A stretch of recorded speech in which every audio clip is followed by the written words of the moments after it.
Rádio Brasil Central. Em Goiânia, 7 horas. Agora, pela Rádio Brasil Central e RBC FM 90,1, O Mundo em Sua Casa. O jornal falado de maior tradição no Centro-Oeste brasileiro. O Mundo em Sua Casa. A informação em cima do fato. Um mundo de notícias no começo do dia. O Mundo em Sua Casa tem a marca da Rádio Brasil Central e da RBC FM 90,1. Hoje é sexta-feira, dia 17 de agosto de 2012. Bom dia a você, ouvinte. Bom dia, Gil Bonfim. Bom dia, Karine Pinheiro. Bom dia a você que ouve O Mundo em Sua Casa.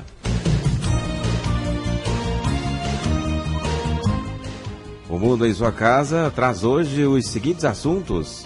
Propaganda eleitoral em rotatória está proibida de juiz em Goiânia. 5 trechos de rodovias federais serão privatizados em Goiás. Relator vota pela condenação de João Paulo Cunha e Marcos Valério. Ministério Público recebe denúncia sobre propaganda eleitoral irregular. 7-2. O Mundo em Sua Casa.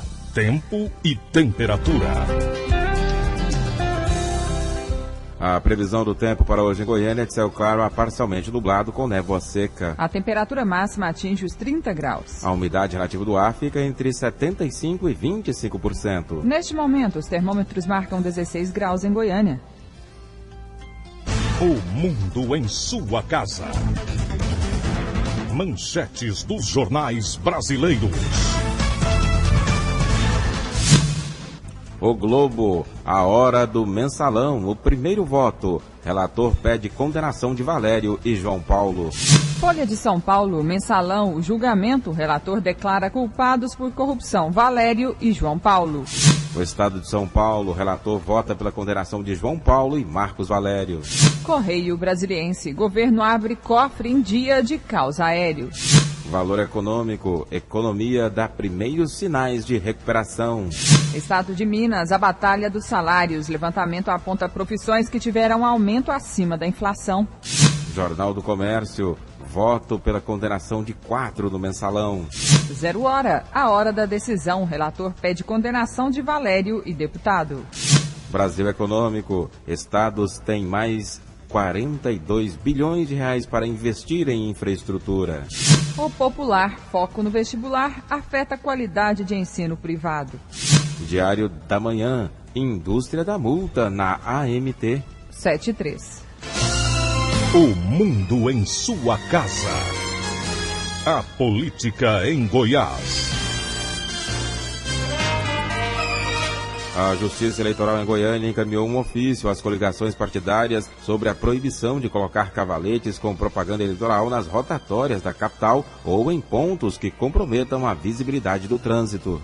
Desde o início da campanha para as eleições municipais 2012, as denúncias não param de chegar. A comissão de fiscalização é composta por 16 oficiais de justiça, divididos em 8 equipes, para atuar em 9 regiões da capital, cobrindo todos os bairros habitados da cidade. De acordo com o juiz da primeira zona eleitoral, Enion Fleury, a principal irregularidade verificada até agora é a colocação de publicidade em locais proibidos. A infração, vamos dizer, mais comum é a colocação de propaganda em bens de uso comum, praças, calçadas, árvores, postes, isso é terminantemente proibido, jardins, essas estão sendo as ocorrências mais usuais que nós temos tido. Segundo Enion Fleury, a comissão tem poder de polícia. Em caso de abuso sonoro, a autuação é imediata. Estamos trabalhando em conjunto com a AMA, a AMT, a Polícia Militar, também Polícia Federal. Assim que o barulho estiver excedendo os decibéis permitidos, esse carro será autuado e também poderá ser retirado de circulação. As denúncias de propaganda irregular podem ser feitas pelo fone 148 ou pelo e-mail propagandairregular2012@tre-go.gov.br, desde que o denunciante se identifique. A partir da constatação da irregularidade, os candidatos são notificados e têm o prazo de 24 horas para retirar o material irregular. As punições vão desde a aplicação de multa até a cassação cassação do registro de candidatura. Denúncias anônimas podem ser encaminhadas ao Ministério Público. Márcia Alves para o Sistema Brasil Central de Rádio. Agora são 7h06. Depois de Goiânia, o município de Rio Verde, na região sudoeste de Goiás, pode aumentar os salários de vereadores, prefeito e secretários. São 2 projetos. Um que reajusta os salários dos 12 vereadores em 62%. E outro que aumenta o salário do prefeito, vice e secretários. Os 2 foram propostos pelos vereadores e já foram aprovados. O prefeito tem 15 dias úteis para sancionar ou vetar o projeto de lei. Se forem sancionados, os novos salários passariam a valer no ano que vem. O salário do prefeito passaria de R$ 16.537 para R$ 18.375. O do vice-prefeito teria um aumento de mais de R$ 1.000 e passaria dos atuais R$ 9.922 para R$ 11.025. Os vereadores começariam a ganhar R$ 10.021 a partir do ano que vem. Promotor suspeita que tenha funcionários fantasmas nos gabinetes dos vereadores de Goiânia. O promotor de justiça, Fernando Krebs, instaurou inquérito civil público para apurar a necessidade de 26 assessores e estagiários contratados por cada um dos 35 vereadores de Goiânia. O promotor afirma que, aparentemente, a quantidade é exagerada. Nós suspeitamos que estes assessores são desnecessários. Este é um ato antieconômico que causa prejuízo erário, porque não haveria sequer espaço físico para esses assessores trabalharem nos gabinetes dos vereadores, que são muito pequenos, e eles também não teriam serviço para tantos assessores, uma vez que os deputados estaduais em Goiás têm 22 assessores, menos do que os 26 dos vereadores, os deputados federais 25, um desembargador tem direito a 14 assessores, um juiz 2 assessores, um promotor apenas 1 assessor.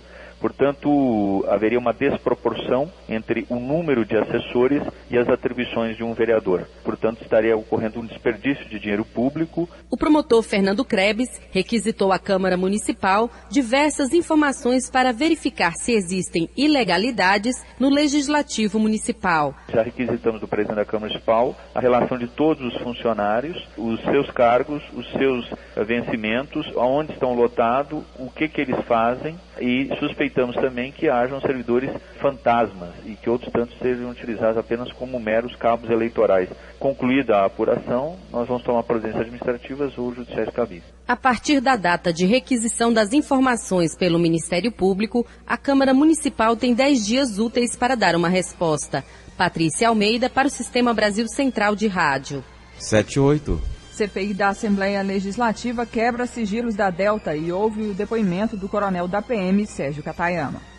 A reunião de ontem da CPI foi marcada por acirrados debates entre os participantes. Vários requerimentos foram votados e aprovados, e dentre eles, a intimação do empresário Supério Sebastião de Campos Aguilar, proprietário da empresa Bioambiental e Saneamento, para depor da comissão. Também aprovados os requerimentos para que serão convidados a depor na CPI o vereador Agenor Mariano, do PMDB, e o promotor de justiça Elvio Vicente da Silva, de Aparecida de Goiânia. Agenor foi secretário da Administração e Recursos Humanos da Prefeitura de Goiânia entre 2005 e 2008, na gestão de Iris Rezende, do PMDB. O convite gerou insatisfação nos deputados de oposição. Ontem também depôs o coronel da PM, Katayama, que comandava o destacamento da capital quando da Operação Monte Carlo. Ele negou qualquer participação. Eu gostaria de dizer que é uma situação muito constrangedora, é uma grande vergonha que eu passo na minha carreira profissional de ser envolvido na Operação Monte Carlo. Então vocês podem ter certeza que eu estou aqui numa condição de testemunha, numa condição de ainda não denunciado, porque não recebi ainda a justiça como esse fator. Katayama também respondeu à indagação do relator Thales Barreto, do PTB, do porquê o combate à contravenção não era prioridade. Nós viemos para cá em junho para combater os principais crimes, que é realmente o que é mais prioritário, que é o homicídio, é o tráfico de drogas, é o furto e roubo de veículos. Por exemplo, o nosso efetivo, na nossa quantidade de viaturas, não é capaz de suportar a todas as demandas. Então, nós tivemos como prioridade o combate aos crimes de maior potencial ofensivo. Se nós ficássemos perdendo tempo, vou dizer, cada viatura, no mínimo, ela fica parada 4 horas no distrito por ocorrência. Nós não teríamos viaturas e policiais para atender o cidadão de bem. O senhor citou do comandante-geral ou do secretário de Segurança Pública ou do próprio governador alguma orientação para não combater o crime da contravenção? De forma alguma. A questão bem claro isso aí. É o que nós precisamos combater, o que mais aflige o cidadão. Não é dizer para não fazer isso, era para fazer realmente o que é prioritário. Libório Santos, Sistema Brasil Central de Rádio. E o novo responsável pela defesa do contraventor Carlos Augusto Ramos, do Carlinhos Cachoeira, o advogado Nabor Bulhões, admitiu que o cliente dele está envolvido com a atividade de jogos. Cachoeira foi preso em fevereiro durante a Operação Monte Carlo da Polícia Federal, apontado como chefe de uma organização que explorava jogos ilegais em Goiás e corrompia agentes públicos para manter o negócio. Nabor Bulhões assumiu recentemente a defesa de Cachoeira depois que o advogado Márcio Tomás Bastos deixou o caso. 7h11. Alunos com melhor desempenho recebem prêmios do governo. Cerca de 700 estudantes das escolas estaduais de Águas Lindas, Posse, Campos Belos, Novo Gama, Planaltina, Formosa e Lusiânia receberam o prêmio Poupança Aluno, no evento realizado em Lusiânia, com a presença do governador Marconi Perillo e do secretário estadual de Educação, Tiago Peixoto. Os alunos do 5º ao 9º ano do ensino fundamental receberam os cartões. De imediato podem sacar R$100, os 90% restantes quando concluírem o ensino médio. O Alisson Gomes, de 18 anos, um dos premiados, se sentiu estimulado com a avaliação. Veio numa hora que a gente precisa, né? A gente vai ver o que veio, assim, as coisas que estão para ser feitas, carteira de motorista, uma coisa para ajudar, né? Vai mais para ajudar. Para a aluna Elisângela de Lusiânia, o incentivo em dinheiro veio em boa hora. Vou terminar de pagar o cursinho que eu estava fazendo. Curso de quê? De informática mesmo. Hoje em dia tem que investir na educação, né? Mas faz parte da educação profissional também. Tem que investir? Bastante. Veio uma boa hora. O governador Marconi Perillo reforçou a importância dos programas na área de educação. Ao todo, serão 4.000 alunos do estado a receber o cartão do programa Poupança Aluno. Olha, nós esperávamos um crescimento porque fizemos um esforço muito grande através do Pacto pela Educação para melhorar a qualidade do ensino. Mas eu fiquei surpreso com os avanços que foram maiores do que as nossas expectativas. Goiás foi o estado que mais avançou no IDEB, está hoje entre os 5 melhores estados do Brasil em relação ao IDEB. Isso significa reconhecimento do MEC, de todos os governadores, significa reconhecimento do país ao esforço que está sendo feito em Goiás. Especialmente no ensino médio, que é uma área difícil, nós conseguimos saltar do 15º lugar para o 5º lugar em todo o Brasil. Isso apenas reforça o caminho que adotamos para melhorar a educação em Goiás. No evento em Lusiânia, o governador ainda fez a entrega de 2.000 cartões do programa Bolsa Futuro. Yara Galvão para o Sistema Brasil Central de Rádio. 7h14.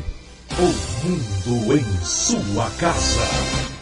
Chegou a sua vez de ajudar a escrever a história da região. Estão abertas as inscrições para o processo eleitoral, que vai escolher os novos membros do Comitê da Bacia Hidrográfica do Rio Paranaíba. Podem se inscrever todos os usuários de água da região, associações, ONGs, instituições de ensino e pesquisa e representantes do Poder Público Municipal. Veja mais informações na internet www.paranaíba.cbh.gov.br. Faça valer a sua voz. Processo eleitoral do Comitê da Bacia Hidrográfica do Rio Paranaíba. Participe do encontro regional em Caldas Novas, dia 23 de agosto, das 13 às 17 horas, na Câmara Municipal de Caldas Novas, Avenida Tiradentes, sem número, Itaiangá. O mundo em sua casa. Política Nacional. O IBOPE divulgou nesta quinta-feira a segunda pesquisa de intenção de votos sobre a disputa pela Prefeitura de São Paulo este ano. A pesquisa foi encomendada pela TV Globo e pelo jornal Estado de São Paulo. Em relação à pesquisa anterior, José Serra, do PSDB, manteve a mesma taxa, 26%. Celso Russomano, do PRB, oscilou de 25% para 26%. E Jorge Haddad, do PT, passou de 6% para 9% das intenções de voto. Já no Rio de Janeiro, o atual prefeito e candidato à reeleição Eduardo Paes, do PMDB, manteve a liderança, mas reduziu a vantagem para os demais postulantes. Paes tem hoje 47% das intenções de voto, 2 pontos a menos do que na pesquisa anterior. O segundo colocado, o candidato do PSOL, Marcelo Freixo, oscilou 4 pontos para cima e tem agora 12%. Em Belo Horizonte, o candidato Márcio Lacerda, do PSB, manteve a liderança e oscilou 3 pontos para cima, ampliando a vantagem de 1 ponto. Está com 46%. Petrus Aranias, do PT, continua como segundo colocado e subiu 2 pontos e está com 23% das intenções de voto. Candidato à reeleição, o prefeito de João Alfredo, no Agreste Pernambucano, Severino Cavalcante, do PP, teve a candidatura impugnada. O juiz eleitoral da cidade, Ailton Gonçalves, tomou uma decisão com base na lei da ficha limpa, pelo fato de Cavalcante ter renunciado ao mandato de deputado federal em 2005 para fugir do processo de cassação por causa do episódio que ficou conhecido como mensalão. O atual prefeito é acusado de ter cobrado propina a Sebastião Buani, um dos concessionários dos restaurantes e lanchonetes da Câmara dos Deputados. Severino Cavalcante já foi, então, presidente da Câmara dos Deputados. O ministro Joaquim Barbosa, relator do mensalão no Supremo Tribunal Federal, votou pela condenação do deputado João Paulo Cunha, presidente da Câmara na época do caso, por corrupção passiva, lavagem de dinheiro e 2 crimes de peculato.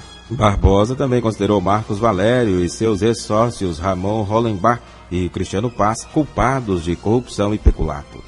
No Supremo Tribunal Federal, a defesa do petista negou que ele, quando era presidente da Câmara dos Deputados, tenha recebido suborno para favorecer a agência do empresário Marcos Valério em contratos com a casa. Na avaliação de Barbosa, Cunha atuou para favorecer Valério na época em que era presidente da Câmara e abrindo uma licitação desnecessária para a contratação de uma empresa de publicidade. O pagamento da vantagem indevida de 50 mil pelos sócios da SMPB foi um claro favorecimento privado, em benefício próprio de João Paulo, uma vez que lhe cabia, no exercício do cargo de presidente da Câmara, autorizar as contratações, cabia a ele, João Paulo, de terceiros prestadores de serviço. Estão caracterizados, portanto, a meu ver, os crimes de corrupção ativa, imputado a Marcos Valério, Cristiano Paz e Ramon Hollenbach, e de corrupção passiva, atribuída a João Paulo Cunha. Segundo a acusação da Procuradoria-Geral da República, João Paulo favoreceu a SMPIB, agência de Valério, em um contrato de publicidade no valor de cerca de R$1 milhão,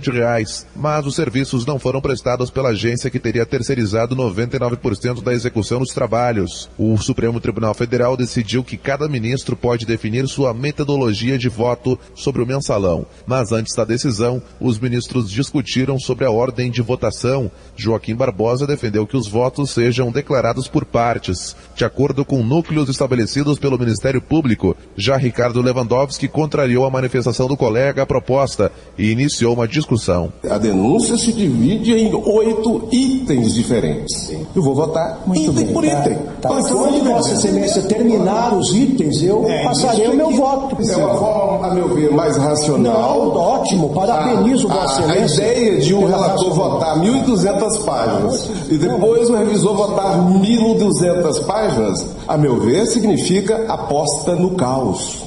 Por final, o presidente do Supremo Tribunal Federal, ministro Aires Brito, decidiu que cada ministro adotará a metodologia de votos que preferir. O relatório do ministro Joaquim Barbosa tem 1.200 páginas e deve continuar a ser lido nos próximos dias. De Brasília, Ronaldo Berwanger. 7h19.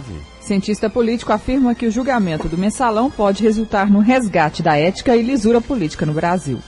O julgamento do processo do mensalão no Supremo Tribunal Federal, o STF, começou uma nova fase nesta quinta-feira. O relator do caso, o ministro Joaquim Barbosa, deu início à leitura do seu voto. A explanação deve durar cerca de 3 dias. Os advogados de defesa tentaram tirar os réus de crimes como lavagem de dinheiro e corrupção, para tentar enquadrá-los por um crime mais simples, que seria o Caixa 2 de campanha. O cientista político Tassiano Nogueira afirmou que atitudes como essas da defesa só reforçam que é necessário uma mudança ética na política brasileira. O que eles estão fazendo, na realidade, os advogados estão cumprindo lá o seu papel, porque o papel deles é defender os seus constituintes, mas isso mostra claramente que o Brasil tem que mudar o padrão ético da política brasileira.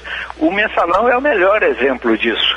Por quê? É algo absolutamente, rigorosamente inédito nos tempos atuais. E por que eu digo que é rigorosamente inédito? Porque nunca se viu a quantidade de réus é algo significativo. Isso aí já é um mau sinal para a política brasileira. 35 réus são julgados por crimes de formação de quadrilha, lavagem de dinheiro, corrupção ativa, peculato, entre outros. O cronograma inicial divulgado pelo STF prevê que o julgamento deve acontecer até o final do mês de agosto. De Brasília, Fernando Dias. 7h21. O mundo em sua casa.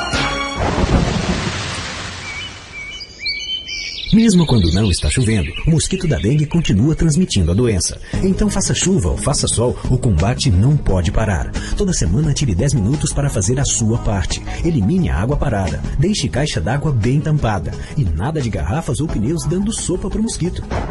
Se você ficar parado, o tempo pode ficar feio, porque a dengue mata.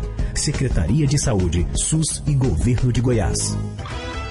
O mundo em sua casa. Um mundo de notícias no começo do dia. Cerca de 800 caixas de cigarros contrabandeados contendo mais de 390 mil carteiras foram apreendidas na GO 174, no município de Aparecida do Rio Doce, na região sudoeste do estado. Segundo o Comando de Operações de Divisas, a carga avaliada em mais de R$1.300.000 vinha do Paraguai e tinha Goiânia como destino final. Michel Patrick, de 26 anos, que tinha passagem pela polícia por porte de arma de fogo, foi morto a tiros na noite desta quinta-feira no setor Jardim Tiradentes, em Aparecida de Goiânia. Segundo a polícia, o crime não teve testemunhas. Torcedor atropelado em Goiânia afirma que crime foi premeditado. Torcedor de 17 anos que foi atropelado por uma caminhonete no último sábado, quando voltava do jogo entre Goiás e Boa Esporte, prestou depoimento ontem, depois de passar 3 dias internado com lesões graves. Segundo ele, o crime cometido pelo empresário Frederico Barbosa Cabral foi premeditado. O titular da Delegacia de Investigação de Trânsito, o delegado Valdir Soares, apontou que já foi apurado sobre o caso até agora. O condutor da caminhonete foi interrogado novamente, confirmou que estava alcoolizado, confirmou o envolvimento do acidente, mas nega a premeditação. Valdir Soares também explicou que o motorista da caminhonete permanece preso, já que esse crime é inafiançável. Esse crime não cabe fiança na fase inquisitorial. Então, nessa situação, ele manteve-se preso e está recolhido na DEIC porque nós não temos cela. Acrescentar que nesta semana foram 3 casos semelhantes, onde motoristas embriagados ferem ou matam. Tivemos aquele caso do motorista de um Vectra na Marginal Botafogo, onde ele matou um motociclista. Tivemos esse caso dos torcedores e essa madrugada tivemos mais um caso de um condutor de um veículo ali no setor Campinas que atropelou um motociclista. Todos 3 casos, motoristas embriagados que ferem e matam. Frederico Barbosa Cabral jogou uma caminhonete contra 50 pessoas e foi autuado por 5 tentativas de homicídio. Lorena Borges para o Sistema Brasil Central de Rádio. 7h24. Policiais federais protestam nos aeroportos de todo o país. Em Goiânia, a pizza foi distribuída para os usuários. A Polícia Federal realizou em aeroportos de todo o país, inclusive em Goiânia, no aeroporto Santa Genoveva, a Operação Blackout, que teve por objetivo realizar averiguação nas bagagens dos passageiros e também oferecer pizza a eles como forma de protesto. Para o presidente do Sindicato dos Policiais Federais de Goiás, Adair Ferreira dos Santos, a intenção não é de trazer prejuízos para a sociedade, mas a atividade pode sim atrasar os voos. Atrasos podem ocorrer, mas não é nosso desejo aqui. Nosso desejo é mostrar como deveria ser feita a fiscalização aqui no aeroporto e também protestar contra o governo com a distribuição de pizza aos usuários, dizendo o seguinte, que a política do governo federal é de não valorização dos policiais, sugerindo que essas investigações possam terminar em pizza em razão dessa não valorização dos policiais. O presidente do sindicato alegou que o movimento em todo o país não quer apenas aumento de salários. Nós queremos a reestruturação da carreira, tendo em vista que estamos há mais de 6 anos sem qualquer reajuste. E estamos há 3 anos negociando com ele, sem nenhuma proposta efetiva. somente enrolação. A médica Maria Paula, que desembarcava no aeroporto de Goiânia no momento da operação Blackout, acha justa a paralisação da PF. Deve ter uma razão, né? Eu acho que eles não parariam sem motivo. Além do aeroporto Santa Genoveva, a operação Blackout também aconteceu na cidade de Jataí, com bloqueio na BR-364. Eva Taldi para o Sistema Brasil Central de Rádio. 7h26. Em Brasília, o Superior Tribunal de Justiça acolheu o pedido de liminar do Ministério da Justiça e proibiu operações padrão da Polícia Federal e da Polícia Rodoviária Federal. Caso desrespeitem a liminar conseguida pelo governo no STJ, os sindicatos dos policiais rodoviários federais e policiais federais podem ser multados em R$200 mil por dia. O Ministério do Planejamento declarou que a mesa de negociações com os grevistas está aberta e que o governo está discutindo o assunto com todas as categorias. Segundo o Ministério, o sindicato dos agentes da Polícia Federal não quis ouvir a proposta de reajuste que o governo iria apresentar nesta quarta-feira. Sistema eletrônico de registro de ocorrências da Polícia Rodoviária Federal ajuda a recuperar veículos furtados ou roubados. O sistema alerta permite a interligação dos dados. Assim, as informações de furtos ou roubos são repassadas para todas as viaturas e postos próximos de onde ocorreu o crime, além dos estados vizinhos. Para o inspetor Newton Moraes, chefe do Núcleo de Comunicação da Polícia Rodoviária Federal em Goiás, o registro imediato da ocorrência aumenta a possibilidade de recuperar o veículo furtado ou roubado. É muito importante que as pessoas, ao fazerem uso dessa ferramenta, façam com a maior rapidez possível. Porque, para nós que estamos em fiscalização nos quase 70 mil quilômetros de rodovias do país, onde são mais de 400 postos de fiscalização, quanto mais rápido a informação chegar à polícia, nós teremos maior chance de recuperar o bem roubado. O telefone 191 da Polícia Rodoviária Federal continua em funcionamento. No caso do sistema alerta, o motorista precisa de um computador ligado à internet, conforme explica o inspetor Newton Moraes. Através do seu computador de house, ele vai acessar o site da Polícia Rodoviária Federal, que é o www.tprf.gov.br. Segundo passo, ele vai, ao abrir a página inicial, ele vai clicar em veículo roubado alerta. Terceiro passo é preencher os dados solicitados de acordo com o que a página solicita. O chefe do Núcleo de Comunicação da PRF, Newton Moraes, informou ainda que nos 6 primeiros meses deste ano, a Polícia Rodoviária Federal recuperou 581 veículos roubados em todo o país. Gil Bonfim para o Sistema Brasil Central de Rádio. Começa amanhã a campanha de vacinação contra a raiva animal na zona rural do estado. Nesta primeira etapa, que vai até o dia 29 de setembro, quando começa o trabalho na zona urbana, devem ser imunizados cerca de 335 mil cães e gatos criados em casas e em estabelecimentos comerciais. Tribunal de Justiça de Goiás participa da Rede Nacional de Cooperação do Conselho Nacional de Justiça.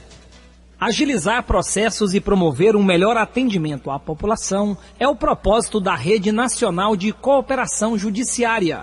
Criada pelo Conselho Nacional de Justiça, a rede passa a ser integrada a partir de agora também pelo Tribunal de Justiça de Goiás, relata o juiz auxiliar da presidência Donizete Martins, que fala ainda sobre os benefícios desta parceria. É dar apoio ao cumprimento de atos processuais entre os diversos tribunais e entre os diversos juízes do país. Significa dizer que é um juízo de cooperação, de agilidade. Em outras palavras, a parte não pode ficar prejudicada por causa da demora de atos processuais. Então esse juízo de cooperação tem por finalidade isso, cooperar, ou seja, aproximar, acelerar os atos processuais entre os tribunais, ou seja, juiz de segundo grau, e entre os juízes também de primeiro grau. Vai dar mais celeridade, então, para os interessados no processo? O objetivo é esse, é fazer com que a justiça seja distribuída de uma forma mais célere, mais rápida, para que, às vezes, por falta, assim, pequenos entraves, por falta de agilidade, um ou outro, um departamento e tal, então haverá esse acompanhamento, objetivando isso, maior celeridade, maior agilidade na distribuição da justiça. É um ato que será realizado em todos os tribunais de todo o país. Agora serve para todo tipo de processo, para todas as varas? Todas as varas, todos os atos processuais, processo criminal, processo civil, então objetivando essa maior celeridade. O projeto de cooperação judiciária foi inspirado na Comunidade Europeia, onde há um grande número de causas que envolvem mais de um país e diferentes legislações e estruturas judiciais. Aulus Rincon para o Sistema Brasil Central de Rádio. 7h30. A UEG recebe hoje requerimentos dos registros de candidatos para a constituição de lista tríplice para a escolha do reitor e do vice-reitor da Universidade Estadual de Goiás. O regimento eleitoral e o calendário do processo eletivo estão no site www.eleições.eg.br. E a Universidade Federal de Goiás alcançou o 10º melhor desempenho nos índices de aprovação do 7º Exame de Ordem Unificado no quesito Universidades Públicas. O primeiro lugar geral ficou com a Universidade Federal de Viçosa e o segundo com a Escola de Direito do Rio de Janeiro da Fundação Getúlio Vargas. Agora são 7h31. E o dia D da multivacinação para atualização do calendário será amanhã.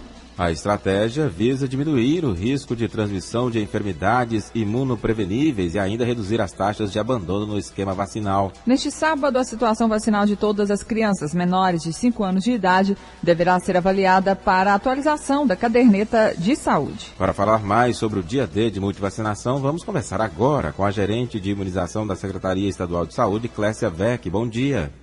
Bom dia, Gil. Bom dia, Karine. Bom dia, ouvintes da RBC. Clécia, qual a diferença dessa segunda etapa de vacinação para a primeira que ocorreu no primeiro semestre? Até o ano passado, a gente trabalhava 2 campanhas de vacinação contra a paralisia infantil. E a gente aproveitava naquele momento e fazia algum resgate do cartão da criança. A partir desse ano, a gente trabalha apenas uma campanha contra a paralisia infantil, que aconteceu no mês de junho, e a gente vai passar a trabalhar agora uma campanha de resgate, né, do cartão de vacinação, que vai acontecer sempre no mês de agosto. Então, nesse momento, a gente passa a trabalhar a rotina. A gente estima que mais ou menos de 10% a 12% das crianças nessa faixa etária de 0 a menor de 5 anos esteja com seu cartão de vacinação atrasado. E por que é importante colocar em dia o cartão de vacinas das crianças com essa multivacinação? Como você mesmo disse aí, é importante exatamente para a gente reduzir, né, o risco de doenças imunopreveníveis. Por exemplo, uma criança que não toma sua vacina ou que não completa o seu esquema vacinal, ela não está protegida. E provavelmente a gente corre o risco dela ter essas doenças, né, sendo que a gente tem a vacina disponível gratuitamente na rede.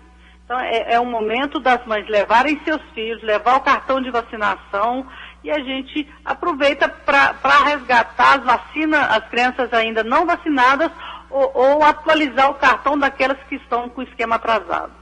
E as crianças que estiverem iniciando o esquema vacinal, elas vão receber essas doses diferenciadas? Exatamente. Nós temos também, nesse momento, 2 novidades em relação ao Programa Nacional de Imunização, que é a implantação de 2 vacinas, né? A vacina pentavalente a gente implantou no mês de julho e segue no calendário de vacinação da criança.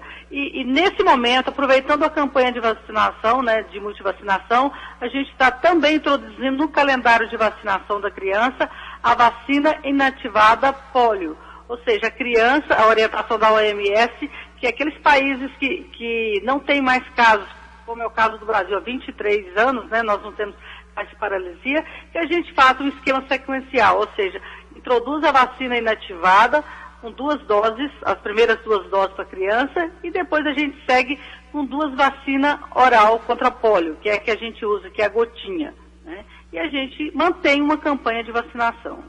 Onde os postos vão funcionar? Nós temos 830 postos de vacinação fixos, né, que ficam geralmente dentro de unidade de saúde da rede pública do SUS, com horário de funcionamento das 8 às 17 horas, e amanhã, o dia D, no sábado, né, também das 8 às 17, exatamente para aquela mãe que trabalha, que tem dificuldade de ir durante a semana, possa levar seu filho. Então, quem não vacinar nesse sábado, nem não levar o filho para vacinar neste sábado, vai ter um prazo para atualizar esse esquema? A campanha ela vai de 18 a 24 de agosto.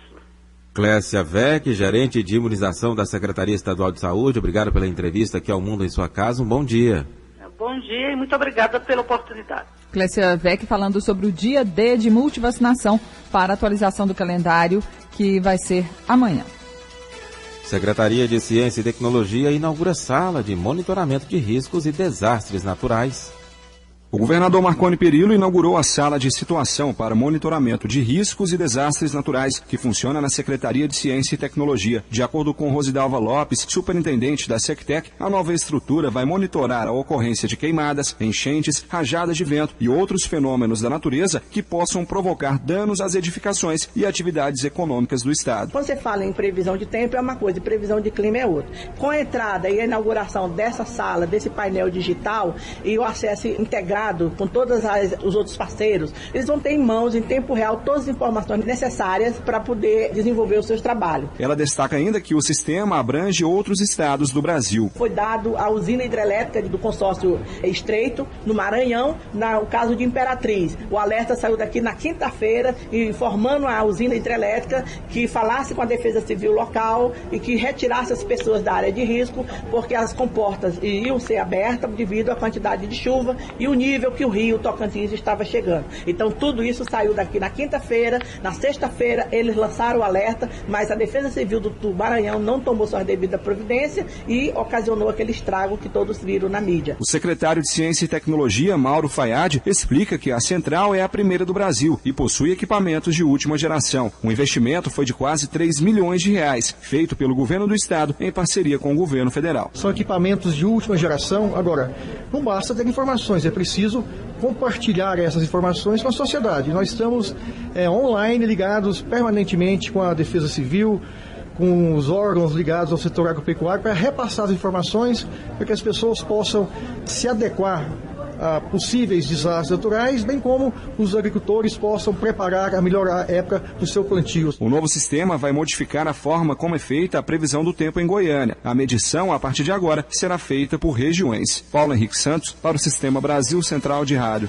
7h38. O cantor Pedro Leonardo, filho do sertanejo Leonardo, está de volta para casa em Goiânia. Ontem, um artista que se recupera de um grave acidente de carro sofrido em abril deste ano fez uma consulta no Centro de Reabilitação e Readaptação Dr. Henrique Santilo, CRER. Pedro Leonardo passou por uma avaliação global com uma médica fisiatra e com um grupo multidisciplinar, mas ainda não foi definida uma agenda de tratamento. O hospital não tem autorização para passar o quadro clínico do paciente. A médica responsável disse que ele está muito bem.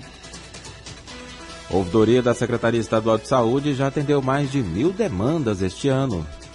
O balanço dos 7 primeiros meses de atuação da ouvidoria da Secretaria Estadual de Saúde registrou 1.041 demandas, entre elas solicitações de informação, denúncias, elogios e reclamações. O relatório tem a finalidade de embasar a análise dos dados para subsidiar os gestores nas tomadas de decisão. Segundo a gerente da ouvidoria, Alessandra Rodrigues, o maior número de atendimentos foi referente aos pedidos de consultas e exames na rede pública. O que a ouvidoria faz é entrar em contato com a central de regulação que está envolvida naquele caso. Então, se o paciente está aguardando essa vaga, está pleiteando essa vaga aqui no município de Goiânia, a gente vai ligar para o complexo regulador do município de Goiânia para verificar se esse paciente já está inserido na fila do processo regulatório. Se toda a documentação necessária para que esse paciente tenha o atendimento da sua necessidade está de acordo com o que é necessário, né? E aí a gente passa essas informações ao cidadão. Alessandra Rodrigues diz que o objetivo da Secretaria de Saúde é dar resposta às demandas apresentadas pelos usuários do SUS. Essa é a nossa maior meta, que é alcançar índices cada vez maiores de resposta ao cidadão, porque o objetivo realmente da ouvidoria é trazer essa resposta para o cidadão. Com relação ao fluxo de encaminhamento, como a gente processa cada tipo de demanda, tem um caminho diferente. Então, a partir do momento que as demandas são registradas na gerência de ouvidoria, nós vamos encaminhar essas demandas para a área competente. Para registrar denúncias, reclamações e solicitações, o usuário pode ligar para o telefone 0800 643 7300 ou procurar a ouvidoria na rua SC1, número 299, no Parque Santa Cruz. Karine Pinheiro para o Sistema Brasil Central de Rádio. Agora são 7h40. A seguir as notícias do esporte. O mundo em sua casa. Chegou a sua vez de ajudar a escrever a história da região. Estão abertas as inscrições para o processo eleitoral, que vai escolher os novos membros do Comitê da Bacia Hidrográfica do Rio Paranaíba. Podem se inscrever todos os usuários de água da região, associações, ONGs, instituições de ensino e pesquisa e representantes do Poder Público Municipal. Veja mais informações na internet www.paranaíba.cbh.gov.br. Faça valer a sua voz. Processo eleitoral do Comitê da Bacia Hidrográfica do Rio Paranaíba. Participe do Encontro Regional em Cristalina, dia 24 de agosto, das 13 às 17 horas, na Câmara Municipal de Cristalina, Praça Otto Moon, sem número. O mundo em sua casa. O jornal falado de maior tradição no Centro-Oeste brasileiro.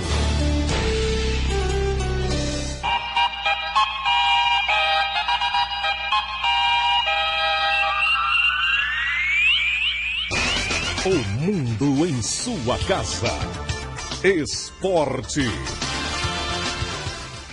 O Botafogo ainda não anunciou oficialmente a programação do projeto dos 1000 gols de Túlio Maravilha. Mas o primeiro jogo já tem data e local para acontecer. Será no dia 15 de setembro em Juiz de Fora, Minas Gerais, reduto de torcedores do clube. A previsão inicial era de que Túlio, de 43 anos, realizasse entre 5 e 7 jogos para atingir a marca. O último seria disputado no Engenhão. Segundo as contas do atacante, ele tem 993 gols em sua carreira. 3 partidas foram disputadas ontem pelo Campeonato Brasileiro da Série A. Vasco e Coritiba empataram 2-2. O Figueirense perdeu para o Santos em casa, 3-1. E Corinthians venceu o Internacional, 1-0. E o Atlético tem retorno de 3 reforços para a partida diante do Palmeiras no final de semana.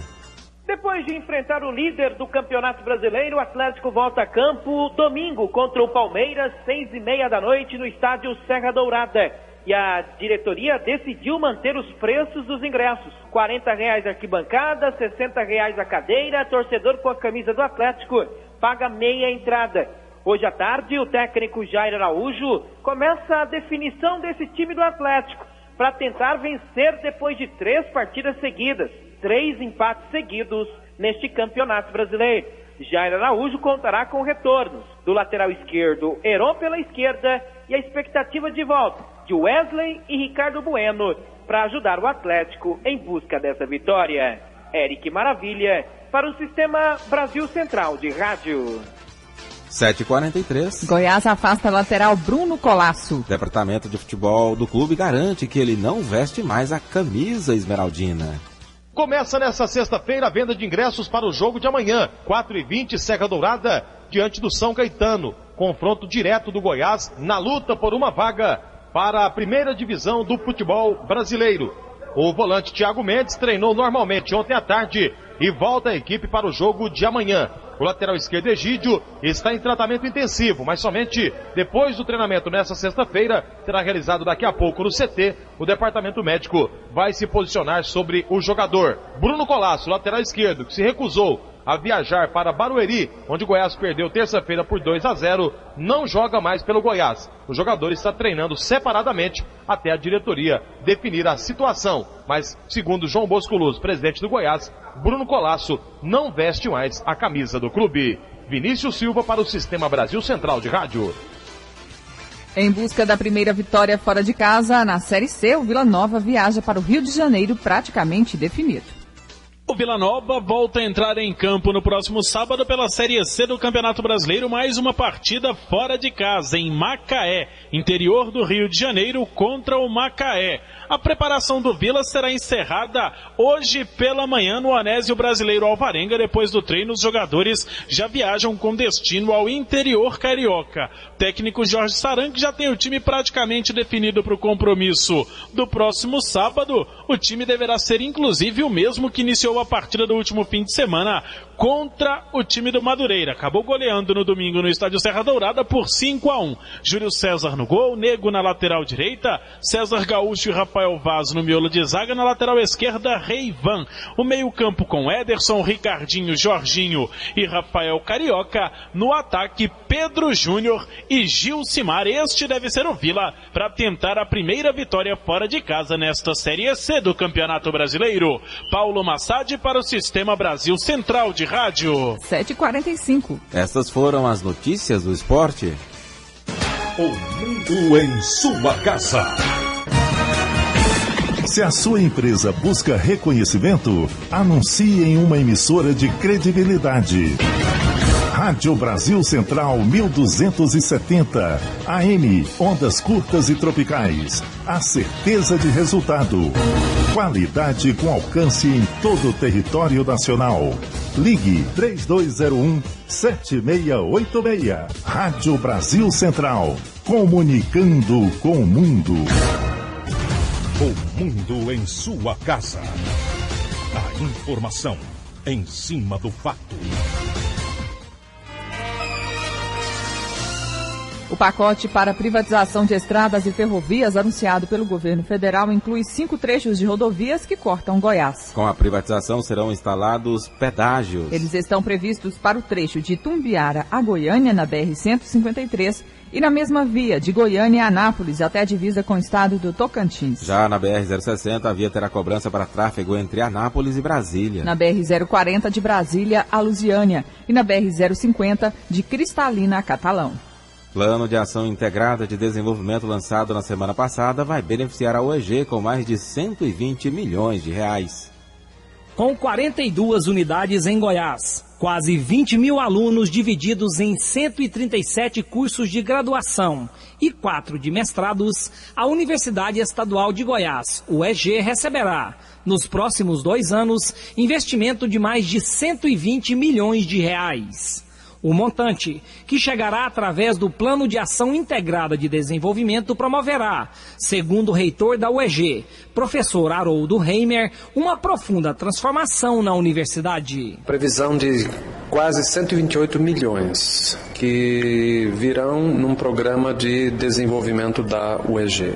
Basicamente tem 2 ações principais que estão previstas, um programa de desenvolvimento da pesquisa e da extensão e um programa de qualificação da graduação e da pós-graduação. Os 128 milhões, eles sairão da vinculação constitucional do repasse de 2% do Estado para a UEG, portanto é uma ação do PAI que já tem os recursos devidamente assegurados. Então, há previsão de construção de laboratórios, de bibliotecas, ampliação de salas de aula e também construção de sedes para algumas unidades que ainda não dispõem de uma sede própria. No próximo dia 26, a UEG realiza a eleição para a escolha do novo presidente, sendo que as chapas concorrentes devem ser inscritas até o final da tarde desta sexta-feira. É exigido que o candidato a reitor seja professor efetivo e possua pelo menos mestrado. Aulus Rincon para o Sistema Brasil Central de Rádio.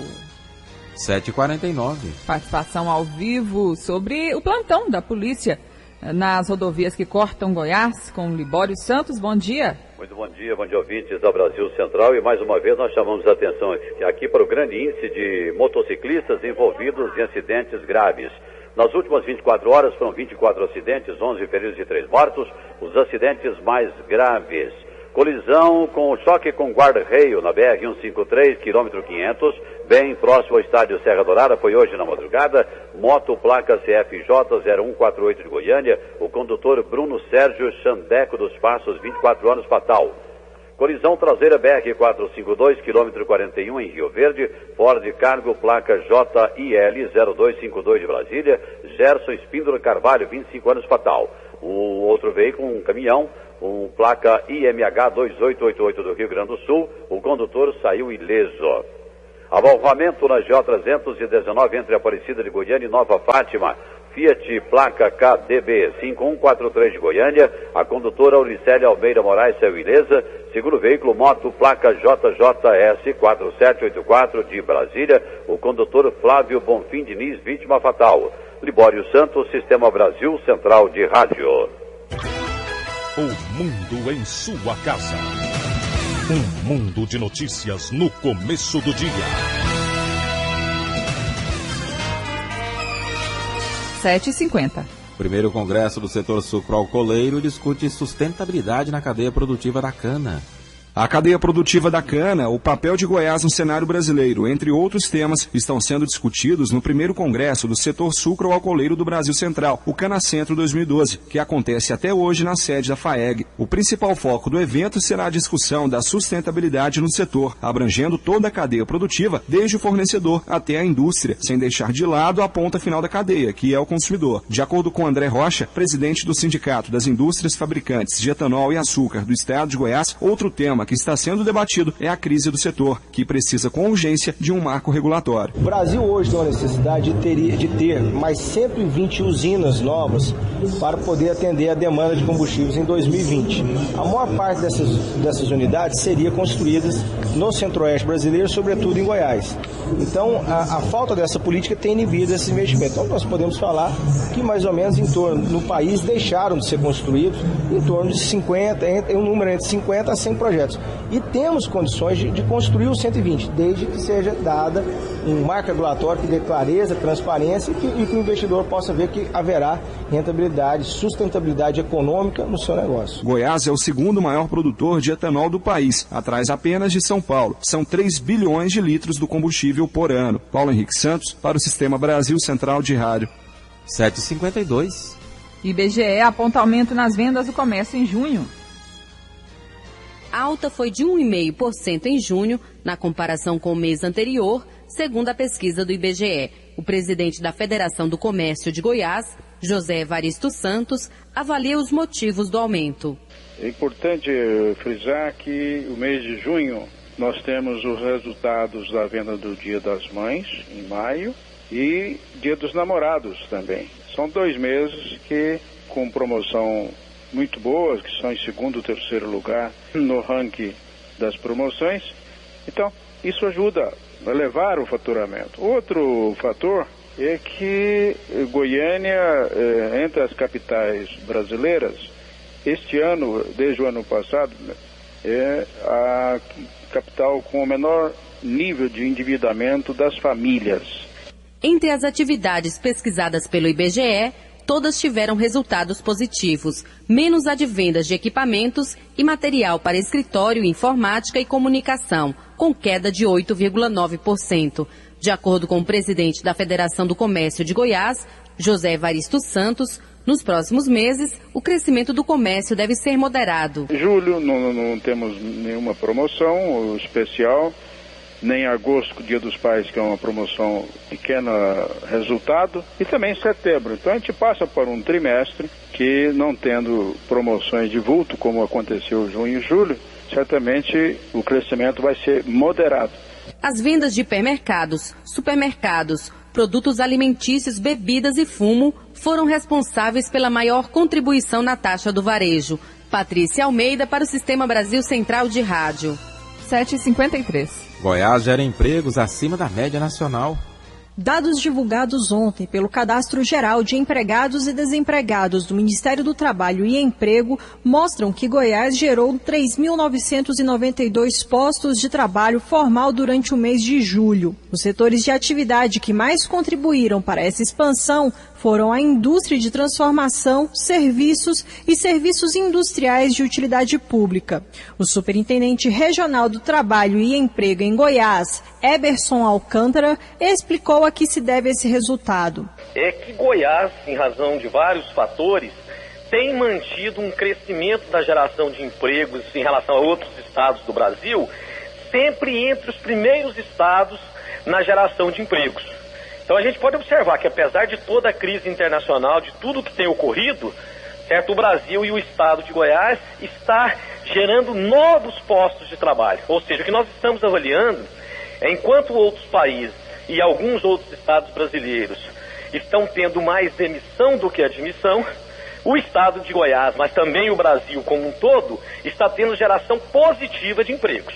Eberson Alcântara também falou sobre a tendência do mercado para os próximos meses. A tendência da geração de empregos no Brasil e em Goiás é manter positiva, ou seja, nós não teremos pontuação negativa na geração de emprego. Acreditamos que daqui para o final do ano, a tendência inclusive é aumentar um pouco os números, os valores nominais da geração de empregos, em razão do fortalecimento do mercado interno através das políticas econômicas, e em Goiás, em especial, com a da sua posição privilegiada no Brasil. Os municípios que mais geraram empregos foram Cristalina, Goiânia e Aparecida de Goiânia. Lorena Borges, para o Sistema Brasil Central de Rádio.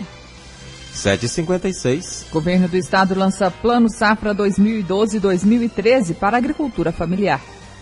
Com quase 90 mil propriedades rurais enquadradas na agricultura familiar, o Estado de Goiás, por meio da Secretaria Estadual de Agricultura, Pecuária e Irrigação, lançou ontem o Plano Safra da Agricultura Familiar 2012-2013. Na safra anterior, o Estado de Goiás efetivou 23 mil contratos, com repasses de 427 milhões de reais. O secretário da pasta, Antônio Flávio Camilo de Lima, alega que o repasse esse ano poderá ser maior. Poderemos aplicar ainda mais do que está sendo oferecido. Vamos fazer um esforço do governo do Estado, com as entidades de pequenos agricultores, da agricultura familiar, com o Banco do Brasil, exatamente para fazer com que esse crédito chegue mais fácil aos agricultores familiares, que esse recurso tenha maior efetividade na produção agrícola, na geração de renda, no bem-estar social e, consequentemente, termos acesso a mais recursos. O secretário da Agricultura ressalta a importância da agricultura familiar na economia goiana. Ela está presente em todo o Estado, um Estado que tem nessa atividade mais de 70% das suas exportações e que certamente é uma atividade que tem a importância econômica, mas é imprescindível no desenvolvimento social do Estado. O agricultor tem à disposição o Pronaf Agroindústria, que destina individualmente até R$130 mil com juros de 1 a 2% ao ano. Entre os municípios que mais tomam crédito rural do Pronaf, Orizona lidera com 15 milhões e meio de reais, seguido de Rio Verde com 9,9 milhões e Morrinhos com 6 milhões e 200 mil reais. Eva Taut para o Sistema Brasil Central de Rádio. Agora são 7h58. A apresentadora Hebe Camargo, de 83 anos, internada no Hospital Albert Einstein, em São Paulo, passava bem nesta quinta-feira e não tinha previsão de alta, segundo informou o centro médico. De acordo com a assessoria de imprensa do hospital, ela foi internada para receber um reforço alimentar.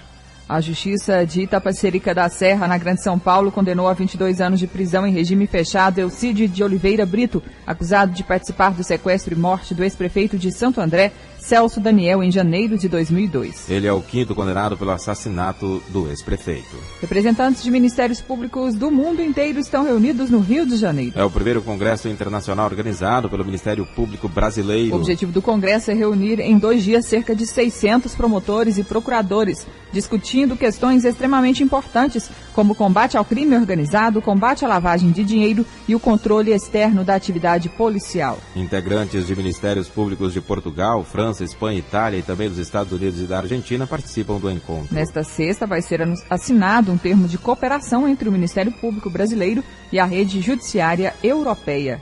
7h59, noticiário internacional. Cientistas dos Estados Unidos, Canadá e Grã-Bretanha anunciaram uma descoberta que poderá levar à fabricação da primeira pílula anticoncepcional para homens. Os pesquisadores começaram procurando um remédio para o câncer e encontraram uma molécula que está sendo considerada uma promessa contra leucemia e tumores no pulmão. Mas durante o estudo, cientistas perceberam que o composto poderia ter outro uso. Os testes foram feitos em ratos machos e o resultado foi surpreendente. A Embaixada do Equador em Londres está cercada de incertezas. Enquanto manifestantes defendem o direito de Julian Assange ir livremente ao aeroporto e embarcar para o Equador, a polícia mantém o cerco e avisa: se ele botar o pé para fora, será preso no mesmo instante. Uma onda de ataques matou pelo menos 45 pessoas e feriu mais de 180 nesta quinta-feira no Iraque, informaram as autoridades de segurança e saúde. A violência elevou para 190 o número de pessoas mortas em ataques neste mês, de acordo com uma contagem da France Press, baseada em fontes de segurança e saúde. Em Goiânia, 8 horas e termina mais uma edição do Mundo em Sua Casa, que teve a apresentação de Karine Pinheiro e Gil Bonfim. Redação e edição: Adam Mendes, Antônio Correia e Marcelo Cabral. Direção de estúdio: Luzeni Gomes. Chefes de reportagens: Ione Chagas e Almir Costa. Operação de áudio: Otair José. Central técnica: Frederico Pita e Renata Borges. Gerência do Sistema de Rádio, Suede Barbosa. Direção de Teleradiodifusão, Abadia Lima. E O Mundo em Sua Casa volta amanhã, às 7 da manhã. Obrigado pela sua atenção e até lá. Bom dia, Karine. Bom dia, bom fim de semana a todos. Este foi, pela Rádio Brasil Central e RBC FM 90,1, O Mundo em Sua Casa. O jornal falado de maior tradição no Centro-Oeste brasileiro. O Mundo em Sua Casa. A informação em cima do fato. Um mundo de notícias no começo do dia. O Mundo em Sua Casa voltará sempre com a marca da Rádio Brasil Central e da RBC FM 90,1.